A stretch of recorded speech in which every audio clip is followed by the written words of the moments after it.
Welcome to Suman TV. నేను మీ నవీన్. ప్రస్తుతం నేను ట్రీట్మెంట్ రేంజ్ హాస్పిటల్లో ఉన్నాను. మనతో ఉన్నారు laparoscopic surgeon and laser surgeon doctor Sridhar Reddy garu. Hi sir, నమస్తే అండి. నమస్తే అండి. సార్, చాలా వరకు కూడా మీరు పైల్స్ మీద, సర్కంసిషన్ మీద చాలా వీడియోస్ చేశారు. ఒక అవేర్నెస్ అయితే తీసుకొని వస్తూ ఉన్నారు. పైల్స్ అసలు సమ్మర్లోనే ఎందుకు ఎక్కువగా వస్తూ ఉన్నాయనేది చాలా మందికి అంతుచిక్కని ప్రశ్న. ఎందుకంటే ఈ సమ్మర్లో ఏదైనా ఒక మసాలా ఐటమ్ తిన్నామంటే భయపడిపోతూ ఉంటారు. సో ఈ సమ్మర్కి పైల్స్కి ఉన్న ఇంటర్లింక్ ఏంటి సార్? చాలా మందికి ఏంటంటే తెలియని ముఖ్యమైన విషయం ఏంటంటే ఈ సమ్మర్లో ఉన్నప్పుడు యాక్చువల్గా మనకు సమ్మర్ అంటేనే అందరికీ తెలుసు కొంచెం వాటర్ కంటెంట్ అనేది బాడీలో తగ్గిపోతుంది. ఎందుకంటే చెమట రూపంలో బాడీలో నుంచి వాటర్ అంతా అబ్జర్బ్ అయిపోతూ ఉంటుంది. సో దానికి తగినంత వాటర్ తీసుకోకపోతే ముఖ్యమైన విషయం ఏంటి అంటే బాడీకి కావాల్సిన వాటర్ని ఫస్ట్ తీసుకునేది ఎక్కడ నుంచి అంటే మోషన్ నుంచి. అంటే మనకు బాడీకి ఒకవేళ 4 లీటర్ల నీళ్ళు అవసరం అనుకోండి, మన బాడీలో ఒక 2-3 లీటర్ల వాటరే తీసుకున్నాం. ఆ మిగతా 1 లీటర్ బాడీలో ఉన్న వాటర్ ఎక్కడి నుంచి తీసుకుంటుంది బాడీకి కావాల్సిన దానికి సప్లై అంటే మోషన్ నుంచి తీసుకుంటుంది. సో పెద్ద పేగుల్లో మోషన్ తయారైన తర్వాత అక్కడ నుంచి వాటర్ని అబ్జర్వ్ చేసుకోవడం వల్ల మోషన్ అనేది హార్డ్గా తయారవుతుంది. దీనివల్ల మనకు పైల్స్ ఎక్కువ బాగా కనిపిస్తుంటాయి. అంతేకాకుండా పైల్స్తో పాటు ఫిషర్ కూడా ఎక్కువ కనిపిస్తుంటుంది. అందుకే చాలామంది మ్యాక్సిమం పేషెంట్స్ చూసుకుంటే కనుక ఈ ప్రాబ్లమ్స్ వర్షాకాలం కానీ చలికాలం కానీ ఏమనిపించదు, బట్ ఎండాకాలం వచ్చేవరకు అందరికీ బ్లీడింగ్ తోటి వస్తూ ఉంటారు మన దగ్గరికి. దీనికి ముఖ్య కారణం వాటర్ కంటెంట్ తగ్గడమే అన్నట్టు. సార్, అసలు పైల్స్ అనేవి మొలలు, అందరికీ అర్థమయ్యేటట్టుగా చెప్పాలంటే ఈ మొలలు అనేవి ఎట్లా ఫామ్ అవుతాయి, మేము ఎట్లా ముందుగానే గుర్తించాలి, అంటే మేము పైల్స్తో బాధపడుతున్నాము అనేది ఎట్లా తెలుస్తుంది? సో పైల్స్ మామూలుగా అందరూ ఏమనుకుంటారంటే ఒక ముద్దలుగా తయారైనాయి అనుకుంటుంటారు. బట్ ఈ ముద్దలు ఏంటి అంటే కనుక మనకు యానల్ కెనాల్ చుట్టూ ఉండే రక్తనాళాలు సాగడం వల్ల అవి కిందికి ముద్దలాగా కనిపిస్తుంటాయి. సో పైల్స్ అనేవి కొత్తగా ఏం రావు, మన బాడీలో ఉన్న రక్తనాళాలే సాగి ముద్దలాగా బయటకు వస్తూ ఉంటుంది. సో మోషన్ బై ద్వారం చూసుకుంటే కనుక మనకి ఈ రకంగా ఉంటుంది కదా. సో ఇది రెక్టమ్ అంటాము, ఇది యానల్ కెనాల్ అంటాం. సో ఇక్కడ మనకు చిన్న చిన్న రక్తనాళాలు అనేవి యానల్ కెనాల్ చుట్టూ ఉంటాయి అన్నట్టు. సో ఈ రక్తనాళాలు ఏంటి అంటే ఒక కుషన్ లాగా ఉపయోగపడతాయి, అంటే మోషన్ పాస్ అయ్యేటప్పుడు ఒక కుషన్ లాగా ఉపయోగపడతాయి. అంతేకాకుండా ఇక్కడ చిన్న చిన్న గ్లాండ్స్ కూడా ఉంటాయి. అక్కడ నుంచి ఒక తెల్లని ద్రవం లాంటిది రిలీజ్ అవుతూ ఉంటుంది. దీనివల్ల యానల్ కెనాల్ నుంచి మోషన్ పాస్ అయ్యేటప్పుడు ఎటువంటి నొప్పి లేకుండా స్మూత్గా లూబ్రికేషన్ లాగా బయటకు వస్తుంది.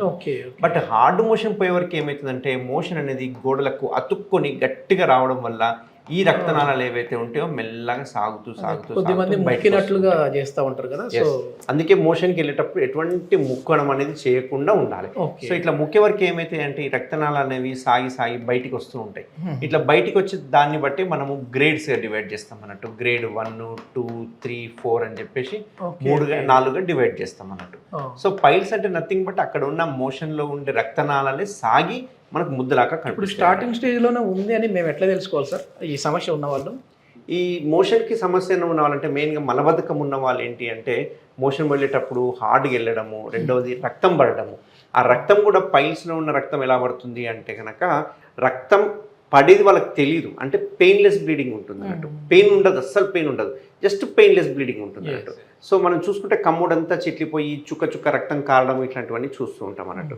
దాన్ని ఫస్ట్ సిమ్టమ్గా చెప్తాము.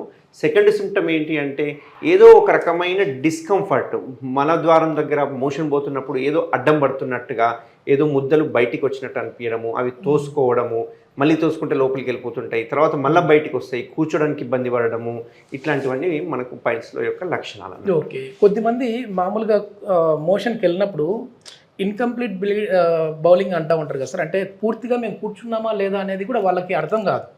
మళ్ళీ ఒకసారి మోషన్ పోయించిన తర్వాత ఇంకోసారి వెళ్ళాలి అనే ఫీలింగ్లో ఉంటారు.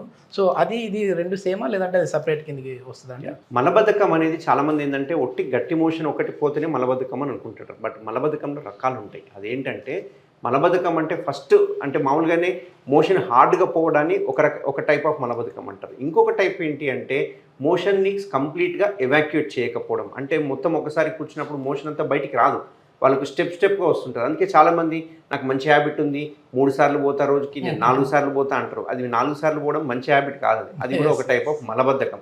ఏంటంటే ఇట్లా పోవడం వల్ల ఏమవుతుందంటే ప్రతిసారి ముక్కడం వల్ల అక్కడ ప్రెషర్ పెరిగిపోయి అక్కడ ఉన్న రక్తనాలు సాగిపోతూ ఉంటాయి. కాబట్టి మలబద్ధకం ఉన్న వాళ్ళకి మాత్రమే ఇట్లా 2-3 సార్లు మోషన్ పోయే అలవాటు ఉంటుంది అన్నట్టు. ఓకే, కొద్దిమంది సర్జరీ అయి ఉంటుంది వాళ్ళకి, కానీ మళ్ళీ నెక్స్ట్ సమ్మర్ స్టార్ట్ అయితే మళ్ళీ ఇక్కడ పైల్స్ మొదలవుతూ ఉంటాయి. సో అంటే ఇది సర్జరీ లోపమా లేదు అని అంటే ఆ పర్సన్ లైఫ్ స్టైల్ ఏమన్నా చేంజ్ చేసుకునే విధంగా ఉంటుంది? సో ఈ సమ్మర్లో ఏంటంటే మనకు వాటర్ బాగా తీసుకుంటే ఈ సమ్మర్ నుంచి బయటపడిపోతాము. బట్ ఒకసారి పైల్స్ వచ్చినాయి అంటే అవి మనకు దారి గుండా పెరిగి సాగి కిందికి వచ్చిన తర్వాత అవి అక్కడే సెటిల్ అయిపోతుంటాయి. సో ఒకసారి మనం తప్పించుకున్నా అక్కడ ఉన్న పైల్స్ యొక్క సాంద్రత అంటే థిక్నెస్ ఏదైతే ఉందో అది మారదు. దీనివల్ల మళ్ళీ మళ్ళీ రక్తం పడే అవకాశాలు ఎప్పటికీ ఉంటాయి, అంటే సంవత్సరం పాటు ఉండే అవకాశాలు ఉంటాయి. కాబట్టి ఒక సమ్మర్ అనే ఇష్యూ కాదు, ఇది లైఫ్ లాంగ్ సమస్య. దీన్ని మనం సర్జరీ చేయడం వల్ల కంప్లీట్గా నిర్మూలించవచ్చు. ఓకే, ఎట్లాంటి సర్జరీ ఉంది సార్ మన దగ్గర ట్రీట్మెంట్ రేంజ్లో దీనికి? అంటే ఒకసారి సర్జరీ చేసుకుంటే మళ్ళీ రాదా ఫ్యూచర్లో ఈ పైల్స్ అనేది? ట్రీట్మెంట్ రేంజ్ హాస్పిటల్లో ఇది అత్యాధునిక చికిత్స చేస్తూ ఉంటాం. ఇందులో మనం లేటెస్ట్ ట్రీట్మెంట్స్ ఏవైతే ఉన్నాయో కంప్లీట్ పెయిన్లెస్ ట్రీట్మెంట్ మేము అందించే ట్రీట్మెంట్.